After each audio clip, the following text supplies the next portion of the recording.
جب تک اس کی جان میرے میں نہیں آتی تب تک مجھے یہ سب برداشت تو کرنا پڑے گا نا۔ آریان ہلکی سی گردن موڑے صوفے سے پشت ٹکاتا اپنا سر صوفے کی بیک سے لگاتا مائع کو دیکھتے ہوئے کہتا ہے، اور کہتے ہی چہرے پر ہلکی سی مسکراہٹ سجائے خاموشی سے مائع کو دیکھنے لگتا ہے، جو اس کے سوال پر عجیب کشمکش میں مبتلا ہو گئی تھی۔ میرے خان بابا کو کچھ کرنے کے بارے میں سوچنا بھی مت، میں آپ کے پاس ہونا بہت ہے، میرے بابا تک جانے کی ضرورت نہیں ہے آپ کو۔ امایا ٹوٹے ہوئے لہجے میں آریان سے نظریں چراتے ہوئے کہتی ہے۔ امایا کی نظروں کو ادھر ادھر جاتا دیکھ آریان صوفے سے اٹھنے کی کوشش کرتا ہے کہ امایا جلدی سے اس کے زخمی کندھے پر ہاتھ رکھے آریان کو واپس صوفے پر بٹھا دیتی ہے۔ آپ بیٹھے رہیں نا، اٹھ کیوں رہے ہیں؟ میں دور سے بھی سن لوں گی جو آپ بولیں گے، امایا بوکھلائے انداز میں کہتی ہے، اور آریان واپس صوفے سے ٹیک لگا جاتا ہے اور مزید کچھ بولتا اس سے پہلے شیروز اس کے لیے ڈاکٹر لائے بنگلے میں داخل ہوتا ہے۔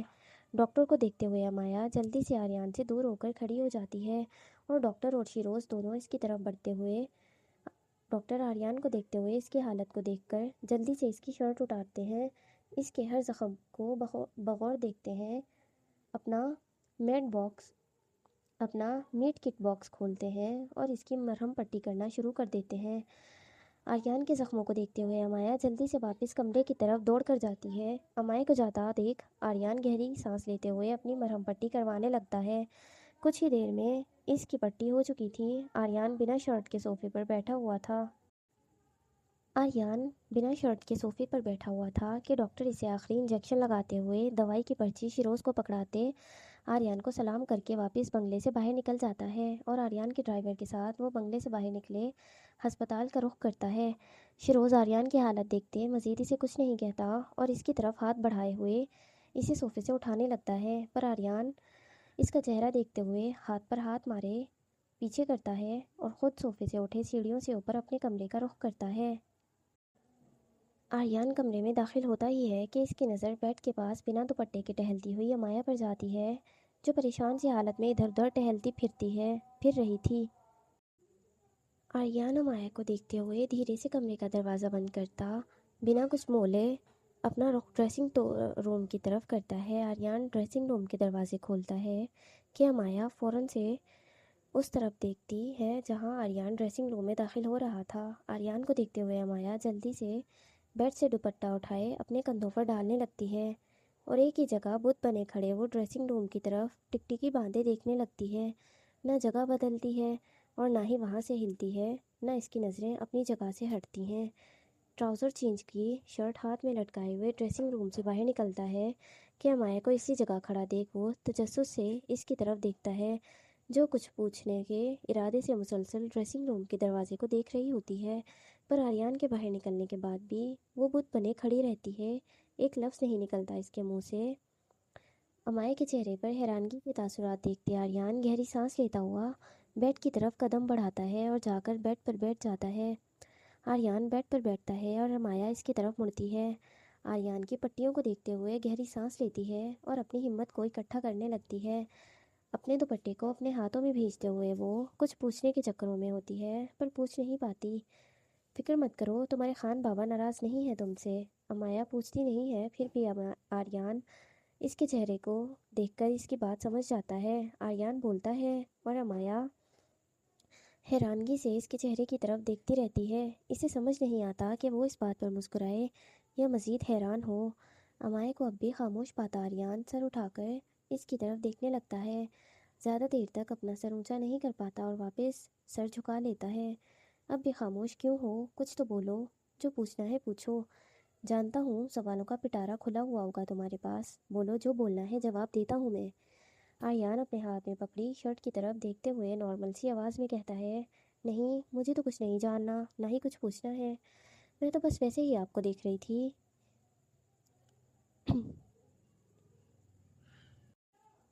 امایا کے لہجے میں بوکھلاہٹ محسوس کرتا آریان اسی پر سر اٹھائے اس کی جانب دیکھتا ہے جس کے چہرے پر حیرانگی واضح تھی۔ ادھر آؤ، امایا کی طرف ہاتھ بڑھاتے ہوئے بولتا ہے۔ کیوں؟ آریان کے ہاتھ کو دیکھتے ہوئے اپنے قدم پیچھے کی طرف اٹھاتے ٹوٹے ہوئے لہجے میں پوچھتی ہے۔ مجھے درد ہو رہا ہے، وہ دھیمی سی آواز میں کہتا ہے۔ تو میں ڈاکٹر تو نہیں ہوں جو آپ کے درد کو ختم کروں گی، آریان کے چہرے کو دیکھتے ہوئے امایا سانسیں روکتے ہوئے بولتی ہے۔ میری ڈاکٹر تو تم ہی ہو، مجھے تم ہی ٹھیک کر سکتی ہو بھالو۔ اب آ جاؤ میرے پاس، کیونکہ جانتی ہو تم، میں تمہارے پاس آیا تو چھوڑنا زیادہ مشکل ہو جائے گا تمہیں۔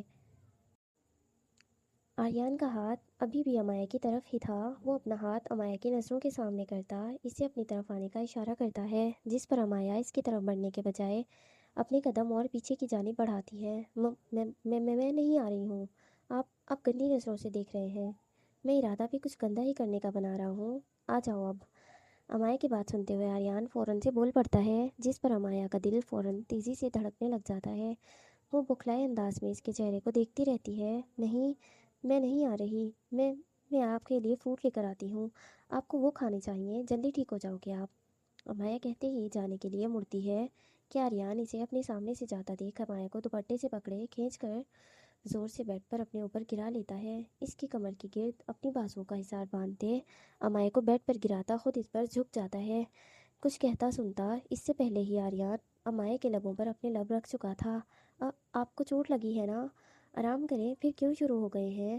آریان کے چہرے کو اپنے ہاتھوں میں پکڑے اپنے لبوں کو آزاد کرواتے ہوئے کہتی ہے، کیونکہ تم مجھ سے دور جا رہی تھی اور تم جانتی ہو یہ مجھ سے برداشت نہیں ہوتا۔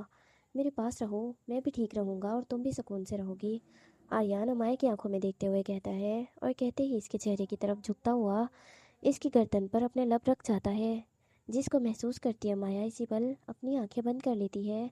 شاہ، بس کر دیں اور ہٹے میرے اوپر سے، بہت بھاری ہیں آپ۔ ایک ہاتھ آریان کے زخمی کندھے پر اور دوسرا ہاتھ اس کے دوسرے کندھے پر رکھے دونوں سے ہلکا ہلکا زور لگائے اسے خود سے دور کرنے کی کوشش کرتی ہے، پر جب اس کے زخم کا خیال آتا ہے اس کے زخمی کندھے سے ہاتھ اٹھا لیتی ہے۔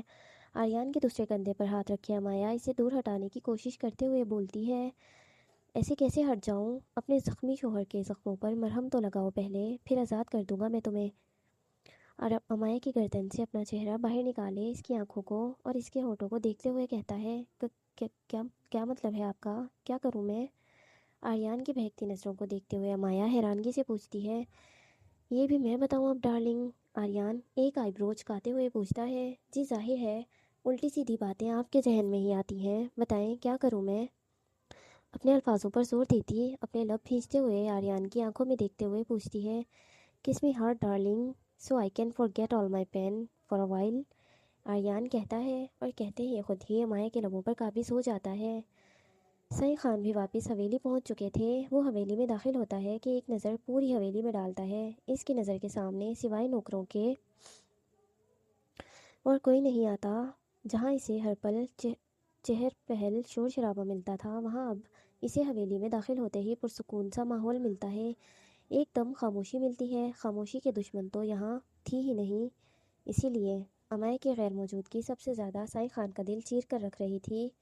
لیکن وہ گہری سانس لیتے اپنے قدم آگے کی طرف بڑھاتے ایک نوکر کو اپنی طرف متوجہ کرتا ہے، اس سے جان کا پوچھتا ہے، چھوٹے خان عارش لالا کے پاس ہسپتال گیا ہے۔ نوکر سعید خان کو بتاتا ہے اور بتاتے ہی اسی پل وہاں سے چلا جاتا ہے۔ عباس بھی اسے کوئی جواب نہ دیتے ہوئے سیڑھیوں سے اوپر بڑھے اپنے کمرے کا رخ کرتا ہے۔ سعید خان دبے دبے قدم اٹھاتا اپنے کمرے تک پہنچے، کمرے کا دروازہ کھولے وہ اپنے بالوں میں ہاتھ پھیرتے ہوئے اندر داخل ہوتا ہے اور کمرے کا دروازہ بند کرتے ہی نظریں اٹھائے کمرے میں دیکھتا ہے کہ اس کی نظر سیدھا ڈریسنگ ٹیبل کے سامنے اپنی آنکھیں بند کیے کھڑی ادا پر جاتی ہے، جو آج بلیک کلر کی سلک کی ساڑی پہنے ہوئے اپنی ساڑی کے پلوں کو اپنی کمر کے پیچھے بلاؤز کے ساتھ پن لگا رہی تھی۔ کمر پر بلاؤز کی پیچھے صرف دو ڈوریاں تھیں۔ ادا کی کمر سے اس کے سارے بال ہٹے ہوئے تھے۔ کالی ساڑی میں اس کی سفید گوری رنگت اور اس گوری رنگت پر کمر پر بنا ادا کا تل جیسے دیکھتے ہوئے عباس وہیں دروازے کے پاس کھڑا کا کھڑا ہی رہ جاتا ہے۔ نظریں ادا کی کمر پر ٹک گئی تھیں، جبکہ دل اس کا تیزی سے دھڑک رہا تھا۔ دل کی دھڑکنوں کی آواز اتنی بلند تھی کہ عباس کو وہ اپنے کانوں میں بآسانی سنائی دے رہی تھی۔ لگ بھی جاؤ اب، 2 گھنٹے سے نخرے کر رہی ہو تم پن۔ ادا بند آنکھوں سے بیزار انداز میں کہتی ہے کہ عباس اپنے سینے پر دل کے مقام پر ہاتھ رکھتے ہوئے گہری سانس لیتا اپنی نظریں ادا سے ہٹاتا ہے اور دروازے کو زور سے بند کرتا ادا کو اپنی موجودگی کا بتاتا ہے۔ دروازہ بند ہونے کی آواز پر ادا جلدی سے اپنی آنکھیں کھولے پلٹ کر پیچھے دروازے کی طرف دیکھتی ہے۔ وہ جیسے ہی پلٹتی ہے کندھے سے اس کی ساڑی کا پلو پھسل کر نیچے اس کے ہاتھوں میں آ جاتا ہے۔ ساڑی کا پلو ادا کے تن سے ہٹتا ہے اور عباس کی نظریں اس کی طرف اٹھتی ہیں اور ایسے ہی اٹھی رہتی ہیں کہ وہ نظریں ہٹانا بھول جاتا ہے۔ ادا بھی بے خیالی میں حیرانگی سے اسی طرح کچھ پل کھڑی رہتی ہے اور عباس کو دیکھتی رہتی ہے۔ پلو ٹھیک کر لو ورنہ مشکل میں پڑ جاؤ گی۔ عباس ادا کے چہرے کی طرف دیکھتے ہوئے کہتا ہے کہ ادا جلدی سے اس کے چہرے سے نظریں ہٹاتے اپنے ہاتھوں کی طرف دیکھتی ہے، جہاں اب اس کے ہاتھ سے بھی ساڑی کا پلو پھسل رہا ہوتا ہے، پر ادا جلدی سے اسے پکڑے واپس اپنے کندھے پر ڈال جاتی ہے اور گہری سانسیں لیتے ہوئے اپنا رخ بھی واپس شیشے کی طرف موڑ لیتی ہے۔ ادا مڑتی ہے کہ اب عباس کی نظروں کے سامنے پھر سے اس کی کمر آ جاتی ہے، جسے دیکھتے ہی عباس جلدی سے اپنا منہ دوسری طرف موڑتے ہوئے صوفے کی طرف بڑھتا ہے، ہاتھ میں پکڑا کوٹ صوفے پر پھینکتا اور کونیوں تک بازو فولڈ کرتے ہوئے وہ الماری کی طرف قدم اٹھاتا ہے۔ الماری کا دروازہ کھول کر اندر دیکھا ہی تھا کہ عباس جلدی سے دروازہ بند کرتا ادا کی طرف دیکھتا ہے، جو اب بھی پن لگانے کی کشمکش میں مبتلا تھی۔ یہ سب کیا ہے؟ عباس ادا کے چہرے کو شیشے میں دیکھتے ہوئے پوچھتا ہے۔ کپڑے ہیں، گہری سانس لیتے ہوئے جواب دیتی ہے۔ نظر آ رہا ہے مجھے، پر یہ سب تمہارے کپڑے ہیں، اور وہ بھی ساری کی ساری ساڑیاں جو میں نے منگوائے تھے وہ نہیں ہیں ان میں۔ عباس دوبارہ الماری کے اندر ہینگ کپڑوں کو دیکھتے ہوئے بولتا ہے، کیونکہ میں وہ نہیں پہنوں گی دوبارہ۔ ادا زور سے ہاتھ میں پن پکڑے اپنا ہاتھ ڈریسنگ ٹیبل پر مارتے ہوئے کہتی ہے۔ وجہ؟ الماری کا دروازہ بند کرتے ہوئے عباس پوچھتا ہے۔ کیونکہ میں نے کل اتنے دل سے وہ آپ کے لیے پہنا تھا، تیار بھی ہوئی تھی، پر آپ نے مجھے دیکھا بھی نہیں، الٹا صرف مجھ سے لڑائی کی، مجھ پر غصہ کیا، تو اب میں بھی غصے میں ہوں۔ آئندہ کبھی آپ کا لایا ہوا کچھ نہیں پہنوں گی میں، اتنی محنت بھی کروں اور آپ کے منہ سے دو اچھے بول نہیں نکلتے میرے لیے، پھر فائدہ میرے یہ سب کرنے کا؟ میں جو ہوں جیسی ہوں ویسی ہی رہوں گی آپ کے لیے، کچھ بھی نہیں کروں گی میں۔ ادا اپنے پلو کو ٹھیک سے کندھے پر اٹکاتے ہوئے غصے میں گہری سانسیں لیتے ہوئے بولتی ہے۔ تو تم اب ایسے ہی کپڑے پہن کر رہو گی جو نہ ہونے کے برابر ہیں؟ اگر پیسے ختم ہو گئے تھے پورے کپڑے لینے کے تو مجھ سے لے لیتی پیسے، کپڑے تو پورے لے لیتی تم۔ عباس اپنی کمر پر ہاتھ رکھے اپنا مکمل رخ ادا کی طرف موڑے ادا کو سر سے پیر تک دیکھتے ہوئے کہتا ہے۔ الحمدللہ میرے پاس بھی بہت سارے پیسے ہیں، پر یہ کپڑے ایسے ہی ہوتے ہیں خان۔ ادا مڑ کر عباس کو دیکھتے ہوئے اپنے دانت بھینچتے ہوئے کہتی ہے، جو بھی ہیں جاؤ جا کر کپڑے بدلو، میرے سامنے سے کپڑے پہننے کی ضرورت نہیں ہے تمہیں۔ ہاتھ سے جانے کا اشارہ کرتے ہوئے بولتا ہے۔ کس خوشی میں بدلوں؟ آپ نے دیکھنا ہے مجھے؟ ویسے بھی نہیں نا، تو میں جو مرضی پہنوں اس سے آپ کو کیا؟ ادا کہتے ہی واپس اپنا رخ ڈریسنگ ٹیبل کی طرف موڑ لیتی ہے، اپنی کمر پر آئے چند بالوں کے لٹوں کو وہ پھر سے کمر سے ہٹاتی پن لگانے کی کوشش کرتی ہے۔ اب اس کو کون بتائے میری نظر اس پر سے ہٹانا کتنا مشکل ہوتا ہے، اور یہ کہہ رہی ہے میں اسے دیکھتا ہی نہیں ہوں۔ ادا کی پشت کی طرف دیکھتے ہوئے دل ہی دل میں عباس کہتا ہے، جو مرضی بولو، جاؤ جا کر کپڑے بدلو، یہ پہننے ہیں، یہ پہنے تو جا نہیں رہے ہیں تم سے۔ میں نہیں بدلوں گی، میں یہی پہنوں گی، 2 گھنٹے ہو گئے ہیں مجھے اس کو پہنے ہوئے، صرف اس منحوس پن کی وجہ سے میں اسے اتار دوں؟ ناممکن۔ ادا غصیلے انداز میں خود کو شیشے میں دیکھتے ہوئے کہتی ہے، خان اسے بند کر دے۔ ادا مڑ کر عباس کی طرف پن کرتے ہوئے معصومانہ انداز میں کہتی ہے، میں نہیں کر رہا۔ ادا سے نظریں ہٹائے ہوئے کہتا ہے، کیوں؟ کیونکہ میں اگر تمہارے پاس آ گیا نا زرگی، تو پھر پن لگنے کی نہیں، تو پھر پن لگے گی نہیں، بلکہ جتنی پنیں ساڑی میں لگی ہوئی ہیں نا وہ سب کی سب نکلیں گی۔ عباس اپنی قمیض اتارتے ہوئے ادا کی آنکھوں میں دیکھتے ہوئے کہتا ہے، اور کہتے ہی دونوں آئی بروز کاتے ہلکا سا مسکرا دیتا ہے۔ بول تو ایسے رہے ہیں آپ جیسے پھر سے سہاگرات منانے کا موڈ بن رہا ہے۔ رہنے دیں، خود کر لوں گی میں، آپ صرف باتیں کرنے کے ہیں، کسی کام کے نہیں ہیں۔ ادا کہتے ہوئے خود ہی ڈریسنگ ٹیبل کی طرف مڑتی ہے اور اپنے پلو کو ٹھیک کرنے لگتی ہے۔ میں بولنے سے زیادہ کرنے میں یقین رکھتا ہوں۔ اپنی قمیض صوفے پر پھینکتے ہوئے کہتا ہے، جی جی۔ ادا اپنی آنکھیں بند کیے اپنے ہاتھ کو کمر کے پیچھے کرتی وہ بلاؤز میں پن لگانے ہی لگتی ہے کہ پیچھے سے عباس لمبا ڈگ بھرتا ہوا اس کے پاس آتا ہے، اور بلاؤز میں لگی پن لگنے ہی لگی تھی کہ عباس ادا کو اسی پلو سے پکڑے زور سے اپنی طرف کھینچتا ہے۔ عباس کی حرکت پر ادا جلدی سے اپنی آنکھیں کھولتی ہے، اور اب وہ اپنی آنکھیں کھولتی ہی ہے کہ خود کو عباس کے سینے سے لگا پاتی ہے۔ عباس کے دونوں ہاتھ ادا کی کمر پر ہوتے ہیں، جس پر اب ادا کے بال گر گئے تھے۔ خان، ادا دھڑکتے ہوئے دل سے بکھلائے ہوئے لہجے میں کہتی ہے، میں نے بتایا نظر کی، میں باتوں سے زیادہ کرنے میں یقین رکھتا ہوں، پھر بھی مجھے چیلنج کر رہی ہو؟ کیا چاہتی ہو؟ دن کے وقت ہم سہاگ رات منائیں، اس لیے ایسے کپڑے پہنے ہیں تم نے؟ عباس ادا کی کمر پر اپنی انگلیاں ایک ایک کر کے پھیرتے ہوئے کہتا ہے، میں نے تو ایسا کچھ نہیں کیا ہے، اب خود بہک رہے ہیں مجھے ان کپڑوں میں دیکھ کر۔ ہاں بہک رہا ہوں میں نے تو کہا تھا نا تم سے میرے سامنے ایسے کپڑے مت پہنا کرو، سمجھ نہیں آتا تمہیں؟ عباس ادا کی کمر سے ہاتھ گزارتے ہوئے اس کی کمر پر لٹکتی بلاؤز کی ڈوریوں کو اپنے ہاتھ میں پکڑتے ہوئے کہتا ہے خان نہیں کریں، مجھے کام سے جانا ہے ابھی۔ عباس کے ہاتھ میں پکڑی ڈوریوں کو کھینچتا محسوس کرتی ادا اپنا ہاتھ اپنی کمر پر رکھتے ہوئے کہتی ہے، تمہیں لگتا ہے ان کپڑوں میں تمہیں کمرے سے باہر قدم بھی رکھنے دوں گا؟ ڈوریوں کو اپنی انگلیوں پر لپیٹتے ہوئے کہتا ہے، میرے کپڑوں سے کیا مسئلہ ہے آپ کو؟ سر اٹھائے عباس کی آنکھوں میں دیکھتے ہوئے پوچھتی ہے۔ مسئلہ کپڑوں سے نہیں تم سے ہے، ادا کی آنکھوں میں دیکھتے ہوئے جواب دیتا ہے۔ اب میں نے کیا کیا؟ وہ حیرانگی سے پوچھتی ہے۔ مجھ سے میری سانسیں چھیننے کی کوشش کی ہے۔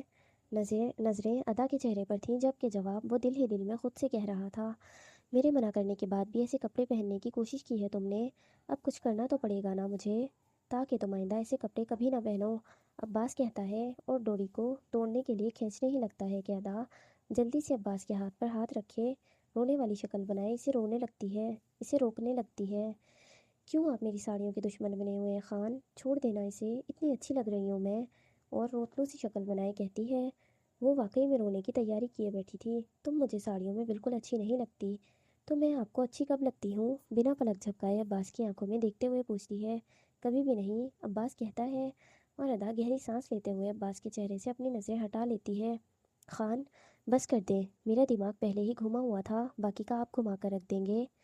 دونوں ہاتھ عباس کے سینے پر رکھتے ہوئے اس سے دور ہوتے ہوئے کہتی ہے۔ ادا عباس سے دور ہونے لگتی ہے کہ ادا کی ساڑی کا پلو اس کے کندھے سے پھر سے ہٹ جاتا ہے اور عباس کی نظروں کے سامنے ادا کی گردن پر بنا ایک چھوٹا سا پر گہرے رنگ کا تل نظر آتا ہے، جسے دیکھتے ہوئے عباس کے لبوں پر مسکراہٹ رنگنے لگتی ہے جو شرارتی انداز میں ان کی آنکھوں میں دکھائی دے رہی تھی۔ جسے دیکھتے ہوئے ادا اپنی سانسیں روک کے عباس کے چہرے کو دیکھنے لگتی ہے۔ خ عباس وہ تل دیکھتے ہوئے ہی ادا کی گردن پر قابض ہو جاتا ہے، جس پر ادا تل ملاتے ہوئے جلدی سے عباس کے سینے پر دوبارہ ہاتھ رکھ کر اسے روکنے کا کہتی ہے۔ ادا کے ہاتھ پر ہاتھ مارنے پر عباس اسی پل اس کی گردن کو آزاد کرتا اس کے سامنے آتا اس کی آنکھوں میں خاموشی سے دیکھنے لگتا ہے۔ ادا کے کچھ بولنے سے پہلے ہی عباس اس کے لبوں پر قابض ہو گیا تھا۔ براق مالا کے لبوں پر پہنچا ہی تھا کہ پیچھے سے زور سے دروازے کو لات مار کر کھلنے کی آواز اس کے کانوں تک پہنچتی ہے، جو فوراً سے اسے مالا سے دور کرتی ہے۔ دروازے کے باہر کون تھا جس نے لات ماری؟ یہ اسے نہیں پتا تھا۔ مالا سے جیسے ہی دور ہوتا ہے، براق فوراً سے دروازے کی جانب دیکھنے لگتا ہے، پر اس کی نظر میں کوئی وجود نہیں آ رہا تھا۔ کون ہے باہر؟ براق زور سے بلند آواز میں پوچھتا ہے، پر اسے اس کے سوال کا جواب نہیں ملتا۔ براق جیسے دور ہوتا ہے، مالا جلدی سے پھر اس سے دور ہوتی دیوار سے جا لگتی ہے۔ مالا پر ایک سرسری سی نظر ڈالتے ہوئے براق قید خانے کے دروازے کی طرف بڑھتا ہے۔ براق کچھ قدم دروازے کی طرف اٹھاتا ہی ہے کہ دروازے کے باہر کھڑے شخص کا زمین پر دکھتا سایہ اس کی نظروں کے سامنے آتا ہے، جسے دیکھ اس کے قدم رک جاتے ہیں، سانسیں دھڑکنیں اسی پل تیز ہو جاتی ہیں۔ براق جلدی سے گردن موڑے پیچھے کی جانب دیکھتا ہے، جہاں مالا زمین پر بیٹھی اپنے آپ کو اپنے اندر چھپانے کی کوشش کرتی ہے۔ مالا کی حالت دیکھتے ہی براق ڈرے ہوئے انداز میں جلدی سے زمین پر گری اپنی شرٹ کے پاس جاتا ہے اور زمین سے اٹھا کر اسے پہنتے ہوئے دروازے کی طرف بڑھتا ہے۔ اس نے صرف شرٹ پہنی ہی تھی کہ دروازے کے باہر کھڑا شخص قید خانے کے اندر داخل ہوتا ہے، جسے دیکھتے ہوئے براق کے ہاتھ پیر اس کی سانسیں دھڑکنیں سب کچھ رک جاتی ہیں۔ شیڈو سر، آپ یہاں؟ میں اپنا کام ختم کر کے آنے ہی لگا تھا، واپس آپ کیوں آ گئے؟ میں خود آ جاتا۔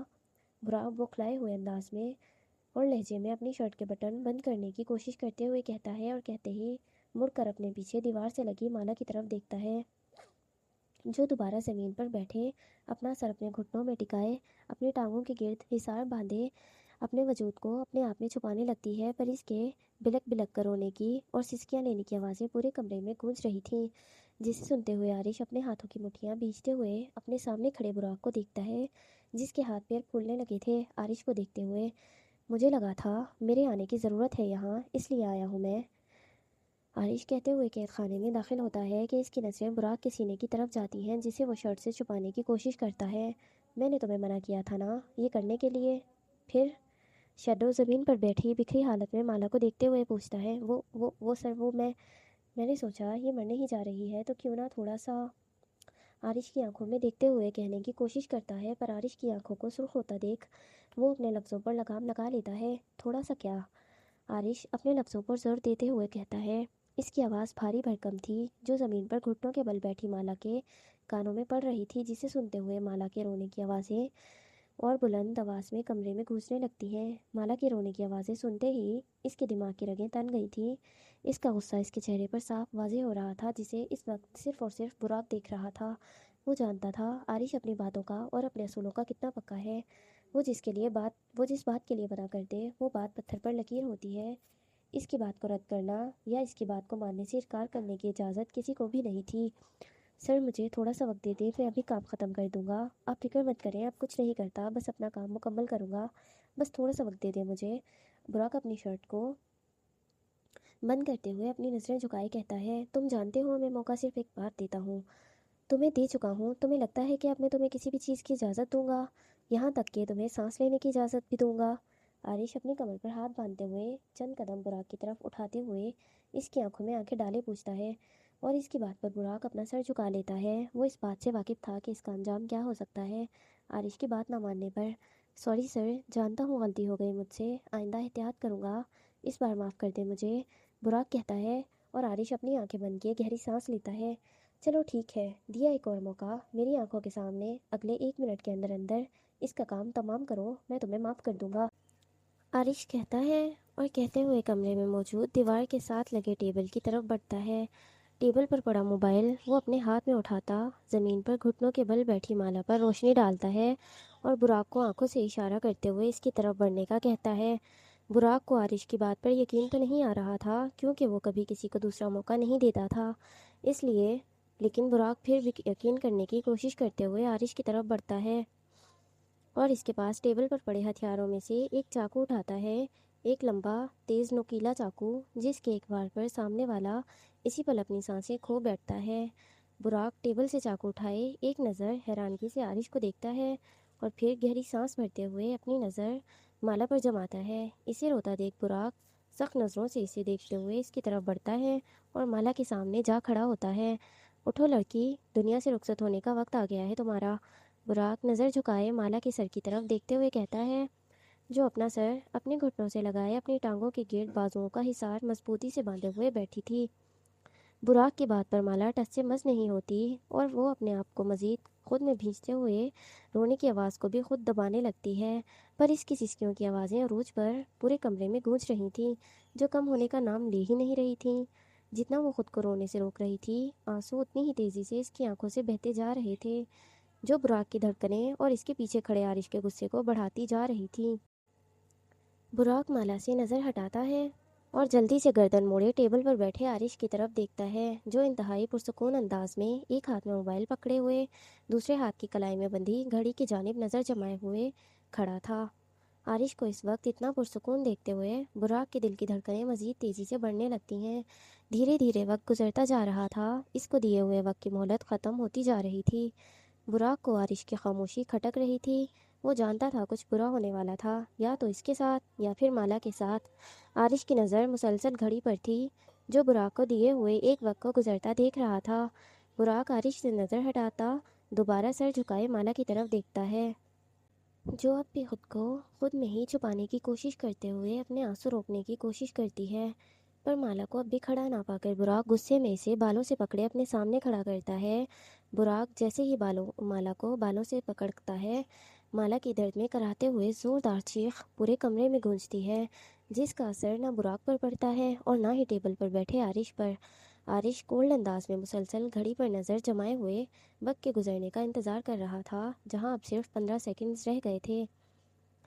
چھوڑ دیں مجھے، چھوڑیں، پلیز چھوڑ دیں، مالا روتے ہوئے گڑ گڑاتے ہوئے اپنے بالوں میں موجود براق کے ہاتھ کو بالوں سے نکالنے کی کوشش کرتے ہوئے روتے روتے کہتی ہے، پر براق سنگ دل بنے اس کے بالوں پر گرفت مضبوط کرتا زور سے اس کے بالوں کو مٹھیوں میں کھینچنے لگتا ہے۔ اگر میں چھوڑ دوں گا تمہیں تو میں مر جاؤں گا، اور مجھے مرنا نہیں ہے ابھی، اور تمہارے جیسی ایک اندھی لڑکی کی وجہ سے تو بالکل بھی نہیں۔ براق ہاتھ میں چاقو پکڑے ہاتھ سے مالا کے جبڑے کو مضبوطی سے اپنے ہاتھ میں بھینچتے ہوئے اس کے چہرے کے قریب اپنا چہرہ کرتا، غراتے ہوئے اس کی آنکھوں سے نکلتے آنسوؤں کو دیکھتے ہوئے کہتا ہے۔ براق مالا کو اندھا کہتا ہے۔ اس کی بات سنتے ہوئے عارش کی پلکیں اٹھنے لگتی ہیں مالا کی طرف، لیکن وہ اپنی پلکیں نہیں اٹھاتا، اپنی نظریں اپنی گھڑی پر جمائے ہوئے وہ باقی کے 10 بچے سیکنڈز کے گزرنے کا انتظار کرتا ہے۔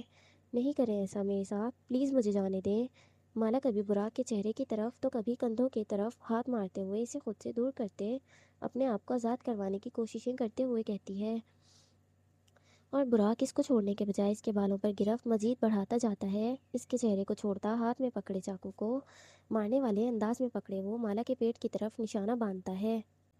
چاقو مالا کے پیٹ میں جاتا اس سے پہلے ہی پیچھے ٹیبل پر بیٹھا عارش اٹھ کھڑا ہوتا ہے۔ چاقو مالا کو لگتا اس سے پہلے ہی عارش مالا کے پاس آتا براق کے سامنے کھڑا ہوتا، اپنے ہاتھ سے چاقو کو پکڑے مالا کو چاقو لگنے سے روک دیتا ہے۔ عارش کی اچانک سی اس حرکت پر براق حیرانگی سے اس کی طرف دیکھنے لگتا ہے، جو مضبوطی سے اپنے ہاتھوں میں چاقو کو پکڑے ہوئے تھا۔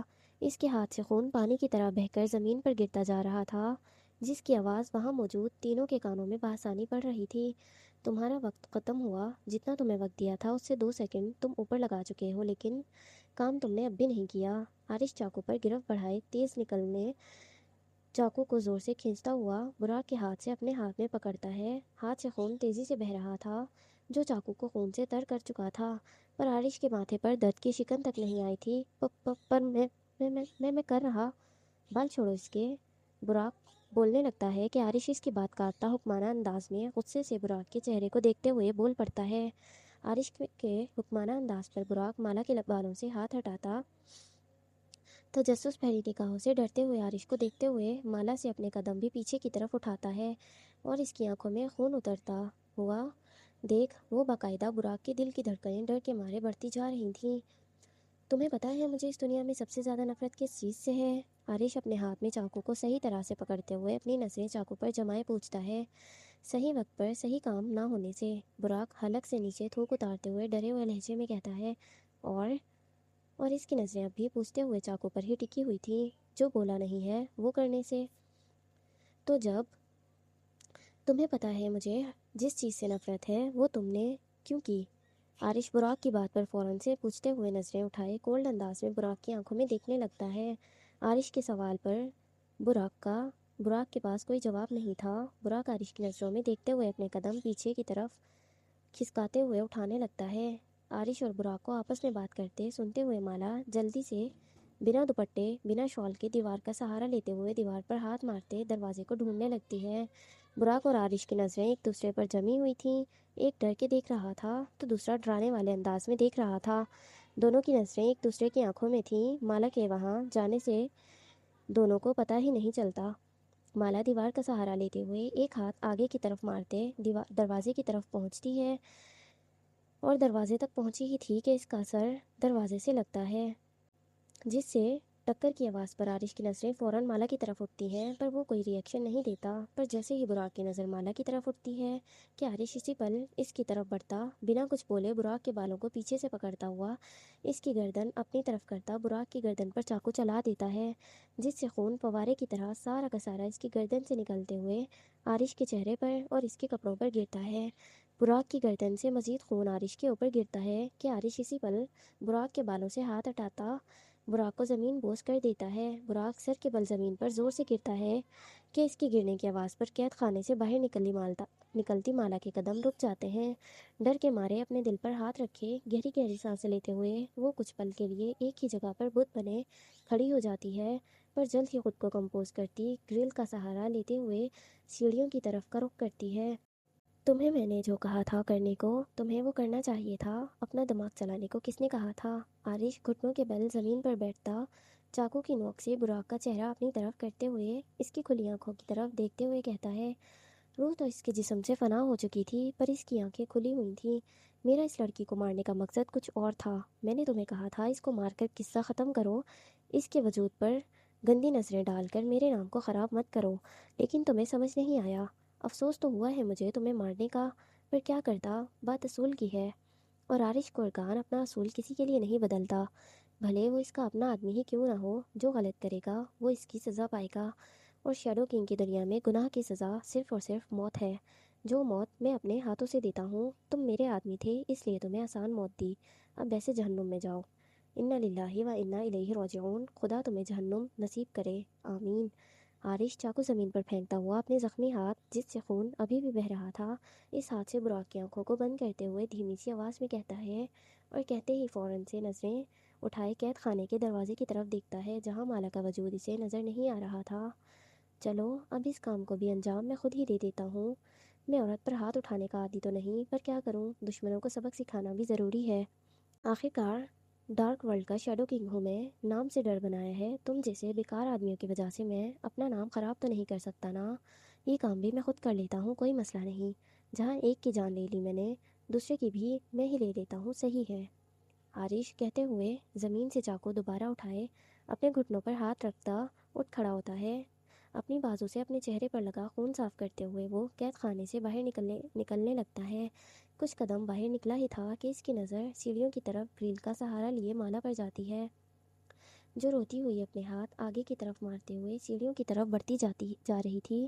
راستہ نظر نہیں آ رہا تھا اسے، کچھ بھی نظر نہیں آ رہا تھا، لیکن وہ پھر بھی اپنی پوری کوشش کر رہی تھی اپنی جان بچانے کے لیے، جس کی کوشش پیچھے کھڑا عارش دیکھ کر ہلکا سا مسکرا اٹھتا ہے۔ اپنے سامنے لوگوں کی بے بسی دیکھنا عارش کو بہت پسند تھا، اور اسے یہ نہیں پتا تھا کہ وہ کسی لڑکی کو اس طرح بے بس دیکھ کر مسکرائے گا۔ مالا چھوٹے چھوٹے قدم اٹھائے اپنی منزل کو ڈھونڈنے کی کوشش کرتے ہوئے آگے کی طرف بڑھ رہی ہوتی ہے کہ اس کے پیچھے پیچھے عارش اپنی کمر پر ہاتھ باندھتا اپنے زخمی ہاتھ کی مٹھی باندھے چھوٹے چھوٹے قدم اٹھائے مالا کو آگے بڑھتا دیکھ کر مسکراتے ہوئے اس کے پیچھے چلتا ہے، یہ دیکھنے کے لیے کہ اس نابینا لڑکی کے قدم کتنا آگے تک کا سفر طے کرتے ہیں، اور اس کی کمر پر بندھے ہاتھ میں پکڑا چاقو بار بار وہ ہلاتے ہوئے مالا کی پشت کو دیکھتے اس کی طرف بڑھتا جاتا ہے۔ اب تک اس نے اس کا چہرہ نہیں دیکھا تھا، وہ بس اس پر نظر جمائے ہوئے تھا، اور اسے مارنے کا خیال اپنے ذہن میں بناتے ہوئے وہ اس کے پیچھے پیچھے چل رہا تھا۔